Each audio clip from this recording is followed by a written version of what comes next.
Recién iniciamos el año, hace unos días, y ya escuché que en algunos centros comerciales están sacando parte del inventario ya de lo que serían las atracciones navideñas. Cada día se camina más rápido, dura menos el día y no nos alcanza para hacer las cosas que queremos. Entonces, yo creo que llegó el momento de escoger lo que de verdad es importante, porque la vida se nos va en un suspiro. Esta noche, dos invitados de lujo. Iniciamos porque no podemos perder el tiempo con el primero de ellos. Vamos a saludar a Pedro Julio García Caminero, John García, hombre, televisión en República Dominicana. Huepa. Gracias, muchas gracias. No, todo el honor es mío, de verdad que yo me siento a plenitud, porque realmente estar aquí con usted para mí es un placer verdadero. Igualmente, John. No, el placer es todo mío en este caso. John, Dígame. recorre usted este trayecto de la mano de su padre. Dice su biografía, lo que he leído de usted, que desde tempranito fue un amor a primera vista. Todo lo que significaban los focos, primero de la fotografía y luego de todo el entramado del mundo del arte, de este punto de vista de lo visual, pero que su madre, con mucha inteligencia, dijo que primero usted tenía que completar su formación educativa inicial antes de irse de la mano de su padre. ¿Fue así? Pues yo estoy sorprendido. Realmente yo, ¿cómo le diría? Mi papá, antes de salir a trabajar, nos despertábamos todos y nos sentábamos en la sala. Normalmente llegaba El Caribe, que era el nombre que se le daba a los diarios. Así mismo. A los diarios, es decir, el Caribe era el sinónimo de diario. Entonces leía todo su periódico, ahí hablábamos como familia, una buena parte se iba hacia la escuela. Entonces, cuando yo veía que él se iba, yo le decía, yo quiero irme contigo, yo quiero hacer su trabajo. Entonces mi mamá me decía, tiene que estudiar. Incluso me inscribió en una escuela doméstica, casera, porque en ese tiempo la entrada a la escuela pública era de 7 años. Así es. Entonces yo tenía como 3 o 4 años, entonces ella me puso en una escuelita hogar para que fuera avanzando, para cuando entrara a la escuela, entonces ir avanzando. Así fue. Mi papá también me motivó mucho para que estudiara. Pero a mí me fascinaba el hecho de que cuando yo estaba en la casa, con mucha frecuencia llevaban artistas del más alto nivel a mi casa, preguntando por John García. Y yo decía, bueno, pero mi papá es importante.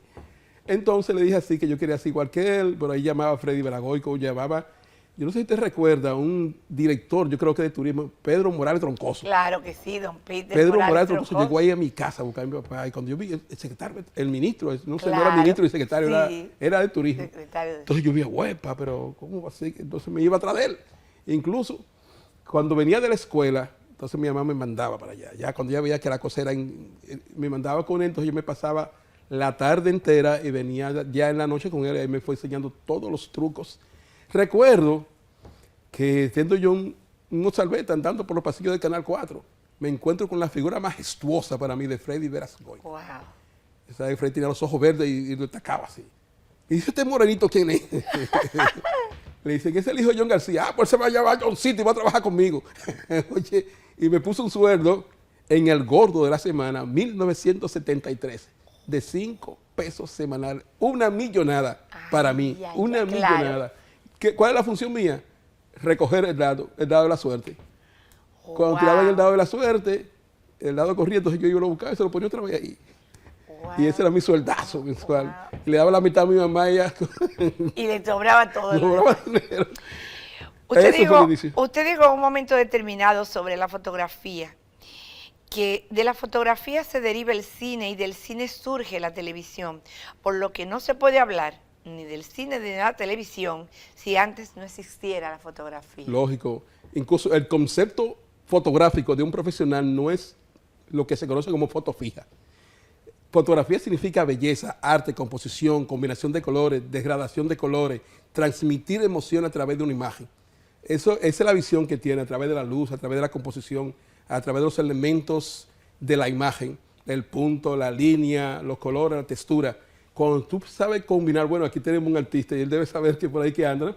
Cuando tú sabes combinar esos elementos para transmitir una emoción, a eso es que nosotros llamamos fotografía.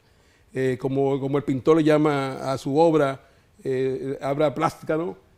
Sir llamó fotografía. Cuando uno ve que dice fotografía de John García, no es que él se puso a hacer foto fija, que es como se llama esa parte de la foto fija, es que diseñó un concepto de comunicación a través de la luz, a través de los colores, a través de la textura, a través de la composición.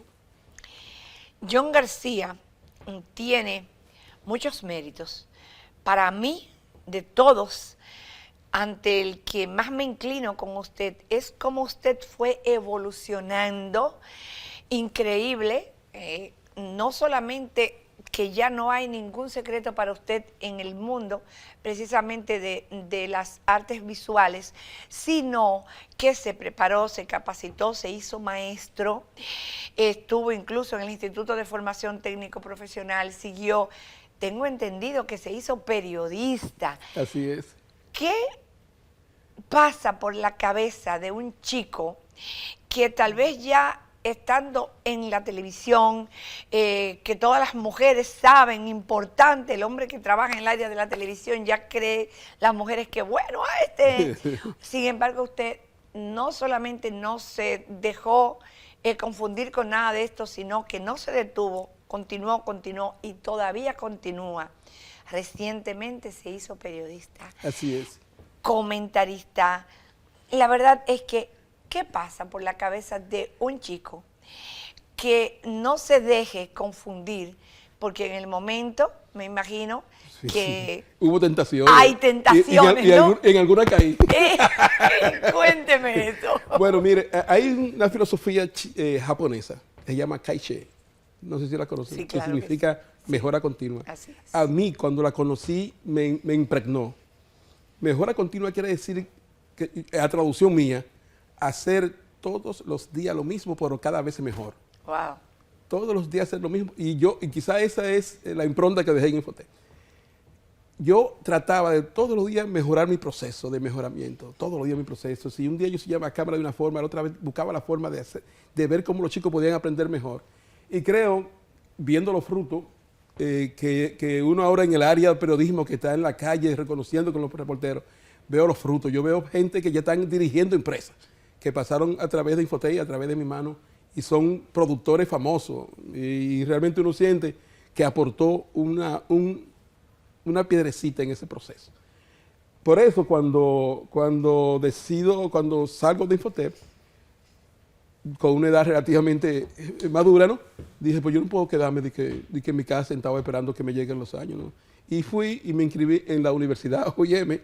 Y una anécdota que siempre recuerdo con mucho agrado, cuando yo llego el primer día de clase, ya con 60 años, todo el mundo se puso de pie.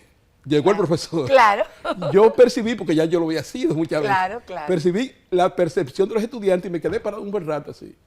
Y vi a todo el mundo así, atento al profesor. Y cogí mi bulto y me senté. Se me acerca un jovenzuelo, un muchacho de 16, 17 años. Me dice, ¿usted no es profesor? Yo no soy profesor.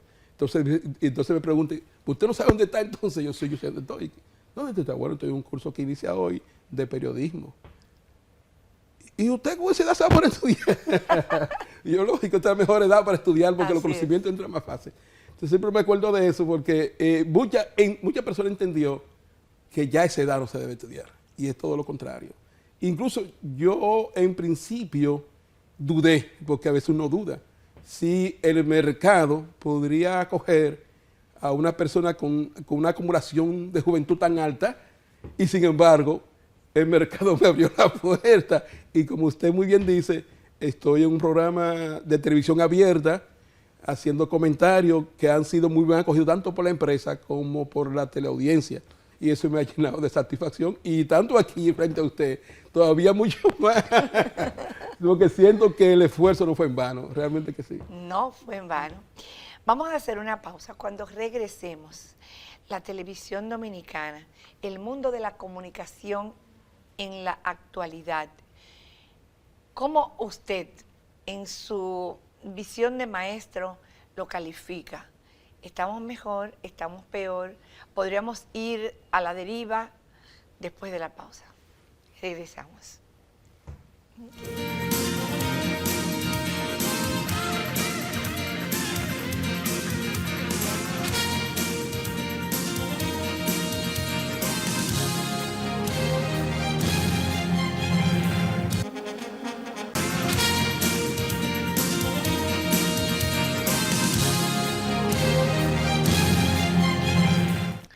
John García, emblemático en la vida de la comunicación en República Dominicana. No hay secretos para él. Ha pasado desde el mundo análogo al mundo digital en la comunicación, en la fotografía, en el diseño de escenografías, en todo lo que tiene que ver este mundo, que desde este lado se ve muy diferente a cómo le llega a ustedes, pero que tenemos que pensar en cómo ustedes lo van a ver, porque al final eso es lo que cuenta. ¿Es así, no? Así es.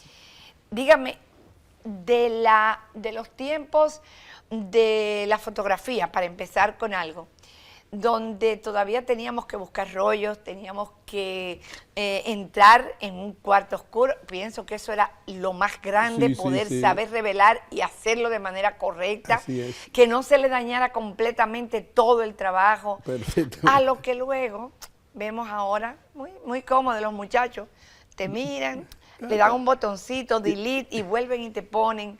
¿Cómo fue para usted hacer esa transición? ¿Hubo que volver a estudiar? ¿Hubo que engancharse en la ola de la modernidad? ¿Comprar una buena cámara fotográfica era mucho dinero? ¿Cómo fue la experiencia para John García? Mira, yo creo que el que hace esa transición tiene un valor agregado. Lógico, yo comencé cuando el fly era de cuadrito, ¿no?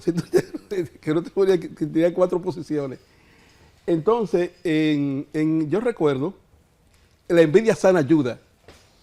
Yo todavía estaba en el mundo analógico y un día vi a una persona que yo entendía en mi interior que tenía menos formación que yo, manejando una computadora común. Estaba hablando del principio del 2000 y yo todavía no la manejaba. Yo, ¿cómo va a ser que este hombre se está relajando? Me le paro al lado y veo que la persona tiene una agilidad tremenda. Yo, no, pero yo no puedo quedarme atrás, ¿no? Bueno, yo trabajaba en Color Visión en ese momento. Para ese tiempo tenía un convenio con Centu. No sé si es correcto Sí, decir. sí, claro, no importa. Al otro día fui yo al Departamento de Recursos Claro. Humanos. Dije, yo quiero hacer el curso básico de... no, como quiero. Me dio la carta, cogí. Ese mismo día me inscribí. Y ahí comencé con mi formación digital, transición digital. Y realmente siento que normalmente los que nacemos en el mundo analógico y pasamos a lo digital, somos análogo digital. Así es. No somos natos digital, que son los que nacen Exacto. en el mundo digital.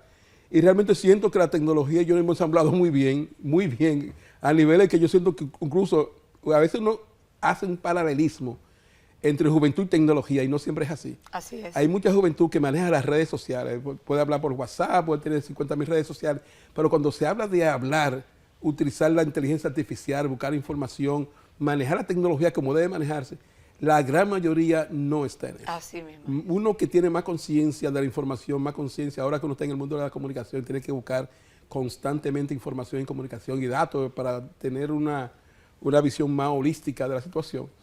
Uno se da cuenta que no, que la juventud maneja redes sociales y está ensamblado, pero que cuando tiene que buscar realmente, cuando tiene que hacer uso profesional de la tecnología, no te dan ese nivel. Así mismo. Entonces, en ese sentido hice la transición perfectamente. Y yo he dicho siempre que mucha gente entiende que estas nuevas tecnologías van a sustituir a la televisión tradicional, vamos a llamarle así, ¿no? Y yo siempre he mantenido que no, y bajo este principio. Cuando surgió la fotografía en el 1836, todo el mundo pensó que la pictórica iba a desaparecer. Así mismo. Porque en vez de un pintor ponerse a pintar a una gente un cuadro de esos famosos, se resolvió el problema. Todo el mundo pensó que la pintura iba a desaparecer y todavía conviven. Cuando surgió entonces el cine, todo el mundo pensó que la fotografía ya no era necesaria porque ya la gente, en vez de ver una imagen fija, iba a ver imagen en movimiento y que eso iba a dejar atrás tanto la pictórica como la fotografía como el cine. Y conviven la fotografía, convive el cine y convive la pictórica. Cuando surgió la televisión, a mediados del siglo pasado, la gente pensó que ya la gente no iba a ir al cine porque ya tenía en su casa un elemento que podía ver. Y convive la televisión, convive el cine, convive la fotografía y convive la pintura. Inclusive hasta la escritura en piedra todavía convive. Entonces ahora con la nueva tecnología, con la tecnología digital, que están las redes sociales, que están los podcasts, que están las cosas, yo creo que todo eso se va a ensamblar, porque cada uno tiene su propia forma de comunicar, tiene su propia forma de llegar a la gente, los intereses que cada quien anda buscando. Entonces la televisión sí tiene que utilizar esas nuevas tecnologías para que no se vea vetusta, para que no se vea atrasada, pero realmente creo que todas van a seguir viviendo y que incluso vendrán otras mejores. Pero no va a desaparecer ninguna porque ningún medio sustituye a otro medio. Los medios se complementan uno con otro. Estamos viendo una explosión precisamente de comunicación. Todo el mundo, hay tantas herramientas, todo el mundo quiere hacerse escuchar, expresarse. Y los jóvenes a veces vemos que van muy rápido y a veces un poquito... diríamos a veces desfachatado para nuestro gusto, los que tenemos un poco más de edad. La juventud acumulada. Exactamente. Las jóvenes principalmente tratan temas en las radios, en la televisión, a veces de manera un poco descarnada y todo esto. Podríamos decir que ha involucionado la comunicación en esta época, se ha desinhibido. Quizás tal vez los tiempos de doña Zaida de poner controles, pues ya no son necesarios. De acuerdo a su experiencia, como precisamente gran conocedor del tema y sobre todo como profesor de todas estas materias que al final llegan traducidas a la gente como comunicación toda, ¿qué cree usted que va a pasar en unos años? Yo creo que cada vez que nace una tecnología nueva, se produce una especie de caos, porque no tiene control, es decir, no hay reglamentación, no, igual que con el cine cuando pasó. Hollywood surgió precisamente porque querían ponerle reglas y se fue hasta Hollywood, que era en ese tiempo pertenecía a parte de México, entonces corriéndole a las leyes. Entonces al principio, cuando nace una tecnología, esta tecnología es relativamente nueva, finales del siglo pasado, tiene 25 de años, que eso en tiempo histórico es una media página. Yo creo que a medida que vaya avanzando, incluso se está viendo ya que hay sometimiento por difamación, sometimiento por injuria, automáticamente ya se están aprobando nuevas leyes que contemplan ese tipo de delitos. Entonces cada vez que la tecnología, las leyes van un poquito detrás de la tecnología o de los procesos de evolución, pero lo alcanzan paulatinamente. Entonces yo creo que eso va a ir tomando su curso hasta que eso se reglamente, tanto en el uso, incluso con la misma inteligencia artificial que está buscando forma de controlarla, porque va a llegar un momento en que va a superar, si ya no lo ha hecho, la propia inteligencia humana, ya se te ven los procesos. Yo creo que el hombre va a ir cayéndole atrás de eso, va poniendo reglas, va poniendo límites de uso para finalmente se organice de forma tal que se pueda convivir de manera que se pueda convivir de manera pacífica. Exacto. Sin que todos los días. Además, yo creo que la desfachatez tiene su época de caducidad. Llega un momento que uno anda buscando una cosa más profunda, conocimientos que realmente se reproduzcan en beneficio para uno. Porque uno oír lo mismo, y ya se está viendo, yo creo que sí, ya lo que causaba impacto hace 5 o 6 años, que salían hasta los periódicos tradicionales, ya no se ven tanto, ya prácticamente esos medios que vivían del escándalo y de la bulla y de los likes y de los views, las reproducciones, ya prácticamente se ve que van en un proceso paulatino no vamos a decir que de baja, sino de acoplamiento al sistema. Y si no se renuevan, poquito a poquito van a desaparecer. Van a desaparecer no como medio, sino como programa. Porque cada vez más el conocimiento es lo que realmente se está pagando. Ya no se está pagando belleza, ya no se está pagando linaje, se está pagando algo que produce algo para producir otra cosa. Entonces, el que no tenga el conocimiento real, el que no tenga cómo reproducir su información en beneficio y se quede en el boato y se quede en la espuma, va a pasar así como pasa la espuma, que llega un momento que explota y no vuelve más. Vamos a presentarle 2 escenarios.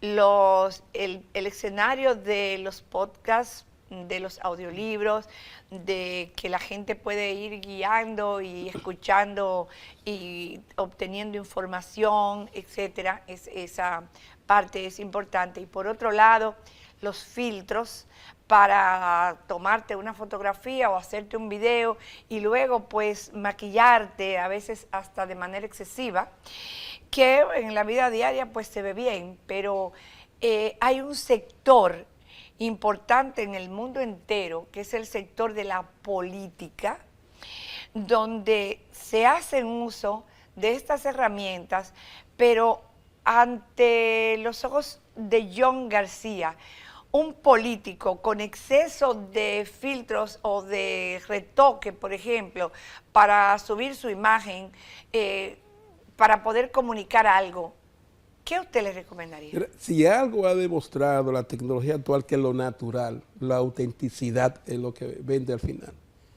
Y una de las cosas que un político debe estar bien claro, y usted que viene de esa área debe saber, que es la autenticidad. El hecho de tú maquillar ya está diciendo que está engañando. Es decir, el hecho de tú maquillar una imagen más de la cuenta, hay retoques que son normales, porque tampoco, pero cuando uno ve que el interés es vender una imagen que no es la real, ya en el fondo subyace un deseo de engaño, de desviar la atención al donde no es. Entonces el político debe ser auténtico, y yo creo que lo han demostrado los grandes líderes que tuvimos en el siglo XX, Bosch, Balaguer, Peña Gómez. Yo nunca había Peña Gómez maquillándose más de la cuenta, y Peña Gómez fue un líder del más alto nivel, y no tenía la belleza típica que nos han vendido tradicionalmente anglosajona, ¿no? Tenía su característica típica de su genética, ¿no?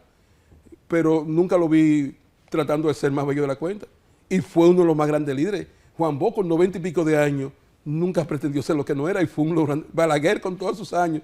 Entonces, como diría el refrán, ¿no? El problema no está en la forma, está en el fondo. En el fondo, si tú te muestras auténtico como tú eres y tienes lo que decía hace un ratito, la base conceptual de conocimiento para transmitir tu información de una manera que la gente te entienda, empatice con tu público. Finalmente, eso es lo que te va a dar votos, que eso es lo que se refleja en las elecciones. ¿Qué le quedó a John García de Freddy Veras Goico? La disciplina. La disciplina, es decir, don Freddy Veras era el primero que llegaba al estudio. Sí. El primero, es decir, yo no llegué un día a Colorvisión o al Canal 4 donde yo comencé, que no encontrara a Freddy Veras en el camerino escribiendo. O sea, que no tenía el aire de divo. No, al contrario, era el primero que llegaba y el último que se iba. Y el montar escenografía no le importaba, es decir, ponerse con la tramoya a diseñar escenografía y montarla, cogía y agarrar con prensa y poner la pesa, y dice, ponme este panel aquí, y lo agarraba, él mismo lo ponía. Ese Freddy Veras Goico que uno veía bocón por la televisión, en su íntima convicción, un ser humano extraordinario. Wow. Extraordinario. Yo lo vi sentado con la tramoya comiendo su yaniqueque. Wow. Sencillamente, sí, aunque no lo vea sentado con la tramoya, e hice al departamento de escenografía y preparar un arroz con pollo ahí, cómprame arroz y hacerlo ahí mismo y comérselo con los muchachos. Entonces, ese ser humano que yo tengo en mi mente de Freddy Veras Goico, con una disciplina militar, vamos a llamarle así o ponerle un nombre, ¿no? El primero que llegaba y de que llegaba era no solamente que llegaba a ver el charboche, sino que se sentaba en el camerino a escribir toda su comedia. Y cuando llegaban, según iban llegando los comediantes, y iba montando toda su comedia, iba montando esto y esto y lo otro. Y cuando llegaban al estudio, el show estaba montado hace mucho. Entonces esa disciplina, él siempre decía, no, solamente hay una sola forma, Johncito, me decía Johncito, solamente hay una sola forma, Johncito, de hacer la cosa, y hacerla bien. De no hacerla bien no vale la pena. Entonces esa frase siempre me ha quedado y he tratado, aunque superar a un hombre así difícil, por lo menos de hacerlo cosas lo mejor posible. Wow. Así es. A la juventud, un mensaje. Ese mensaje final siempre me gusta pedírselo a los que tienen la experiencia, porque a veces la juventud cree que todo se puede lograr en un abrir y cerrar de ojos. Desde el tiempo de ese pequeño John, que su madre lo obligó a completar sus estudios antes de ir tras lo que ella sabía que le iba a convenir en el futuro, que era la experiencia de su padre, pero montada precisamente en el conocimiento. ¿Qué podría decirle usted ahora que la mayoría de los jóvenes de una u otra manera quieren incursionar en la comunicación, televisión, radio, podcast, suben algún contenido a las redes sociales? Ya la gente no tiene el temor de hablar frente a una cámara, de pararse frente a un teléfono inteligente y decir lo que quiere. ¿Qué usted le podría enviar de mensaje a esos jóvenes para que mañana, con la desaparición de nuestra generación, no se pierdan los John García? Bueno, yo lo que le puedo decir es formación. Realmente convertir esa pasión en una profesión. Cuando se convierte su pasión, que es la comunicación, mucha gente hace podcast, de coger un celular y grabar en la calle, dele formación y puede vivir de eso. Y la formación no es ir a una universidad y tener un título, es el proceso de formación debe ser permanente y continuo, porque todos los días salen nuevas tecnologías, todos los días sale nueva información y nadie en el mundo de hoy está en capacidad incluso de tener la cantidad de información que se produce en cada segundo. Porque la información va a una velocidad que el ser humano no es capaz de estar al día con toda la información que deben tener. Entonces lo que le digo eso a la juventud, que yo creo que hay que darles raíces para crecer y alas para volar, pero deben prepararse. ¿Algún hobby de John García que podamos conocer? ¿Qué hace usted en su tiempo libre? Bueno, normalmente cuando me gusta bailar. Sí. Me gusta bailar, wow. Sí, y creo que lo hago bien. Yo creo que sí. Sí, me gusta bailar. Tiene el feeling de buen bailarín. Me gusta compartir con buenos amigos. Yo tengo realmente un grupo de amigos, la mayoría somos profesores de diferentes universidades o de Infotep, que nos reunimos con mucha frecuencia a analizar los temas, a discutir situaciones sociales, políticas, económicas, nacionales, internacionales, tecnológicas. Y eso yo creo que nos da una amistad, porque a veces tenemos hasta conflictos, ¿no? Porque cada quien político, claro, porque cada quien tiene su visión política y por eso me enriquece. El conocimiento, yo creo que es la energía que me mueve. Cada vez que yo siento que estoy aprendiendo, siento una vibración en mí de gozo, casi divino, ¿no?